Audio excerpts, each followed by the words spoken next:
All right, so you've been hanging for shoulder pain. And maybe you watched my video or someone else's. You tried some hanging, but now you're not quite sure whether you should just be totally relaxed in this position or engaged a little bit and contracting some of the muscles of your shoulder girdle. That's what we're going to cover today. I like going live because if I just do an edited video, I stop it too many times and mess with it. I just want to go live, start this discussion. So hopefully this will help you with your shoulder issues and answer some of these questions. I originally posted a video in October 2020 during a COVID semester at university where I was doing a lot of videos, and I did a ton of videos for my students. This one's particularly popular, right? I got like 39,000 views. So thank you so much for checking out the video and all the comments below. I'm going to do a series now where I'm answering a lot of the questions. And this is the primary question is how relaxed should I be while I'm hanging? So let's address that. Let's get right into some hanging, some exercises. And you can think about these things later. Now, the first thing you want to do, again, well, let me watch that other video. It really breaks down Dr. Kirsch's book. I talk a lot about Dr. Kirsch's book. He's an orthopedic surgeon who did a lot of shoulder impingement surgeries, a lot of arthritis, bursitis, tendonitis type surgeries, and they just weren't going well. The results weren't great. And he found when he began hanging on some monkey bars, he got some relief. And so he wrote an interesting book about that. That's what I cover in my other video. So if you go to the doctor, any kind of itis, tendonitis is just inflammation of the tendon. You may hear tendinosis, which means it's kind of the next stage where there's actual damage to the tissue. And so you want to differentiate between the two. But either way, if you get an itis, you just have arthritis, you got a little bursitis, maybe you have some tendonitis. If you get an itis diagnosis from a doctor, it's just kind of gray area and there's not a great solution for it. All right. Our medical industry, our medical world, for good or for bad, is it's very allopathic. They want a concrete symptom and then they want to treat that symptom. And when you get an itis, it's just not that concrete. All right. So let's get into some hanging. First, what I want you to think about when you walk into the gym or your basement or you're sitting at your desk right now and you know you're going to take a movement break, maybe this is your movement break. This is what I want you to do first before you just go into any kind of hanging. Check in with your body. So we just do a scan. So just relax first. How are your shoulders sitting? How are your shoulder blades sitting? Now you're watching a video right now. You're listening to me talk. I want you to do this. Turn off the music. Even if you're like going to get into a heavy weight training session, you may want to turn off your music for a little bit and just relax. We drown out our thoughts. We drown out our world, and I get that. And music can really help our intensity when we're lifting. But first, kind of quiet down and just listen to your body. How's your shoulder sitting? Are you carrying any tension in your neck? Are you carrying it in your shoulder blades?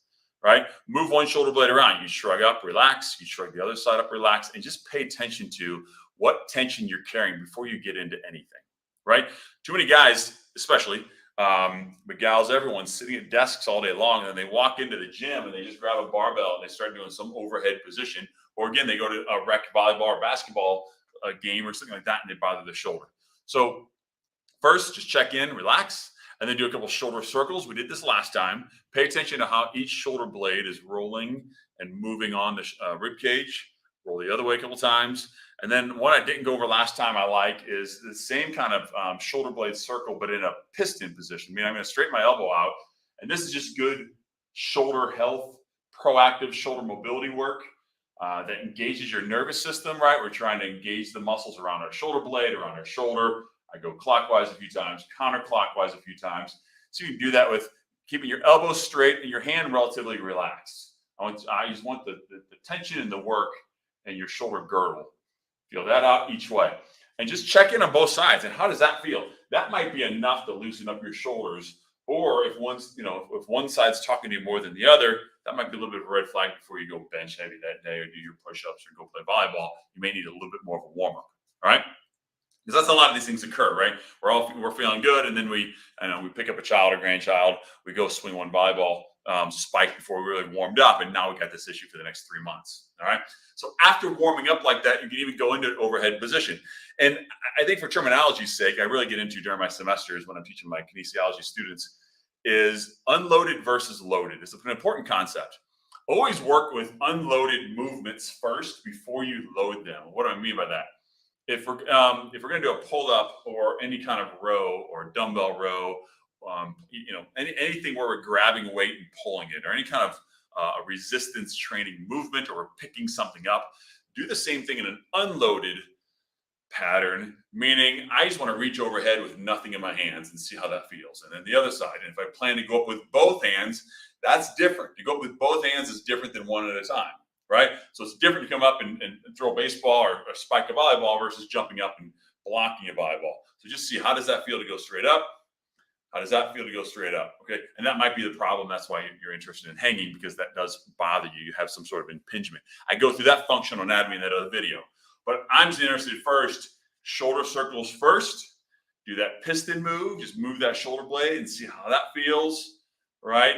I also like this rotation. All right, so check out this rotation before we get into the actual hang. I'm going to check in with my shoulder, but first, this is my forearm moving. So I'm rotating, internally rotating, externally rotating my forearm, my elbow joint, then my shoulder joint. This is my rotator cuff doing this work. And then my shoulder girdle, and the shoulder girdle being my shoulder blade sitting on my rib cage. So from behind, you can go and hit forearm, shoulder joint, shoulder girdle, meaning my shoulder blade on my rib cage. You want to hit all those joints just to kind of wake those muscles up first, because that's what everyone asks. So I just be hanging and relaxed, or should I be engaging those muscles? You should always be kind of aware of those muscles. Mindfully listen to those muscles through these subtle movements can really help then getting into whatever exercise you want to do. All right. Now, as far as hanging goes, that's an unloaded movement, an unloaded overhead position, but not to load it. Right now, we're going to put some stress on it. I can hang. All right. So I kind of thought about maybe a 4-step process of your goal. One is, I want you to engage muscles at first. All right. Your end goal might be to be relaxed. You may never get there. It's not totally necessary.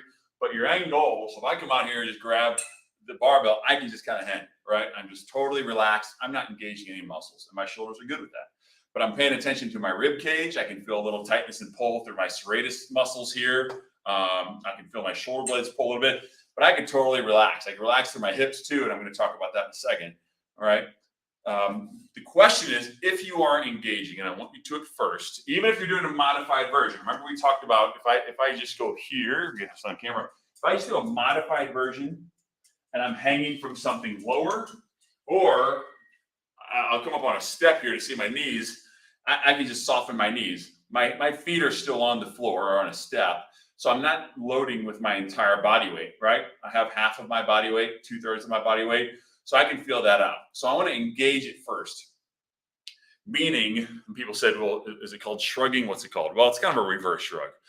A shrug is to use my upper trapezius muscles, and my levator scapula, the muscles that elevate my shoulder blade. A reverse shrug is to use the muscles that depress your shoulder blade, and downward rotate your shoulder blade, which are muscles that are kind of underutilized. So they're between your shoulder blades and below your shoulder blades. So those are the muscles that you kind of use, because if I hang, it's going to passively pull me into elevation. So I want to reverse shrug there and just hold that. My feet are on the floor. I'm not supporting all of my body weight, and I'm engaged there. The question about whether you're engaging your muscles or not is more about whether you are just supporting the joint in the area, or are you protecting the joint and area? And that's kind of a different thing. And then whether you are consciously or unconsciously protecting. So that's another word for compensating. Right? That if you go into this position, especially on one side, I'm left-handed, so I'll feel like it's camera's reversed. But if I go in this position, my left arm, I might feel my left arm get a little wonky. So I might contract that side and protect that side a little bit. So if you, and I mentioned in the other video in my comments to some of your questions, if if it feels a little sketchy, yeah, I am going to engage some. All right. But am I protecting something? And what is that? And we protect everything. If my big toes bother me, I'm going to walk on the outside of my foot. I have a Morton's neuroma right now, a peripheral neuroma in the bottom of my foot. I contract my 3rd, 4th, and 5th toes a little bit, and it's very subtle, but it's affected my entire side of my leg, right? It's a very subtle protection or compensation, but it's affecting the rest of my body, right? So that's the question to ask. So the 4 steps is do a modified version and engage. Right? You know whether, okay, I'm just engaged, I'm strong. That's a great exercise for strengthening as well. Just a good isometric exercise. I'm going to pull my shoulders away from my ears, and then I'm going to hang, and I'm going to breathe. All right. As far as breathing goes, remember, if you cannot breathe while you are in a position, in this case, an overhead position, You do not own that position. Say that again. If you cannot breathe while in a position, you do not own that position. If I reach out and grab this, I'm like, oh, I got it, I'm good, but I can't breathe. You don't own that. You don't really have access to that position, and that's injury territory, right? That's a problem, right? So there's something to be said for holding your breath on purpose. A Valsalva maneuver, meaning I'm going to oof it out and I'm going to hit something, or I'm going to bat, or I'm going to pick up a heavy weight, and we can hold our breath to increase our force production, to increase our intra-abdominal pressure, etc., improve our spine support, etc. But if you need to get into a position, you're like, yeah, I got it, but you can't really breathe, that's no good. So what you want to do is hang, engage, and breathe. All right, and then see, can you hang there? All right.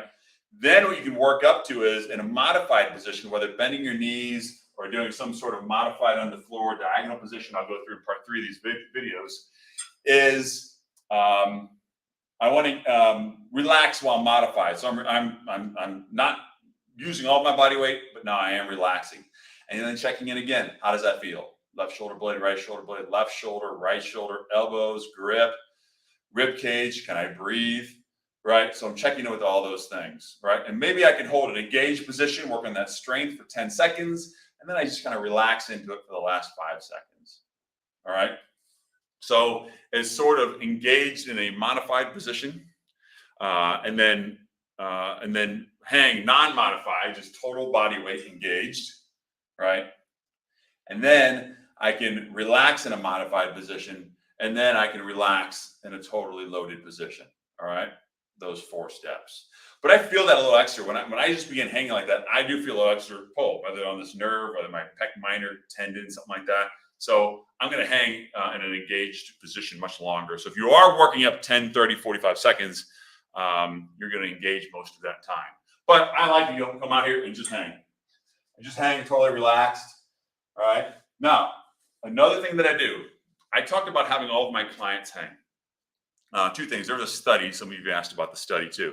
A student of mine did a study, but she did it on baseball players. The problem was that the baseball players assessed at the beginning of the season, and then they went through the season, and about halfway through, their range of motion increased because of the hanging, but the pain didn't necessarily, their aches and pains didn't necessarily decrease. And we think it's because the volume of their throwing really increased during that time.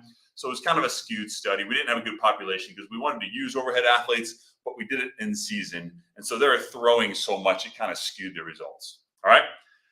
I did mention in my other video, though, that I had a 78-year-old hanging at home. She installed a pull-up bar at home. Her shoulders were feeling good. Then all of a sudden she came in and said, my lower back is killing me. I threw out my lower back while I was hanging. Why did she do this? Okay. I know the screen kind of cuts off here, but what happened here is it goes back to this question. Should I be relaxed or should I be engaged? So we're not only talking about the shoulder girdle, we're talking about the hip flexors and the pelvis.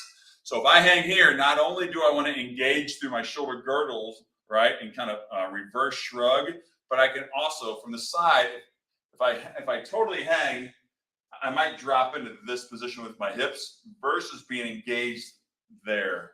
So you also want your abdominal muscles to engage. So you want to tuck your tail or pull your pubic bone up a little bit. That's going to engage your abs. So I can be in this position and I can either let my tail go out or I can tuck it. And I want to remain tucked so my abs are engaged.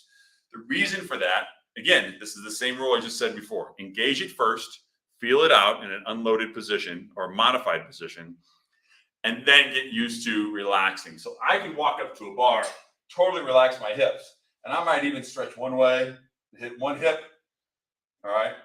So I'm stretching out my obliques, I'm stretching out my IT band, I'm stretching out my tensor fasciae lata, whatever, all these different muscles, just on the lateral chain is the better way to look at that. The reason she threw out her back is because she has chronically tight, kind of locked up hip flexors. And your hip flexors, while they attach to the front of your thigh bone, they actually go up through your pelvis and connect to your lower back vertebrae. All right, so if you look at your lumbar vertebrae, this is your sacrum. All right, the hip flexors in front of your hip that actually lift your leg up like this, all right, they actually anchor, one of them, your psoas, anchors into the vertebrae of your lumbar spine, your lumbar vertebrae.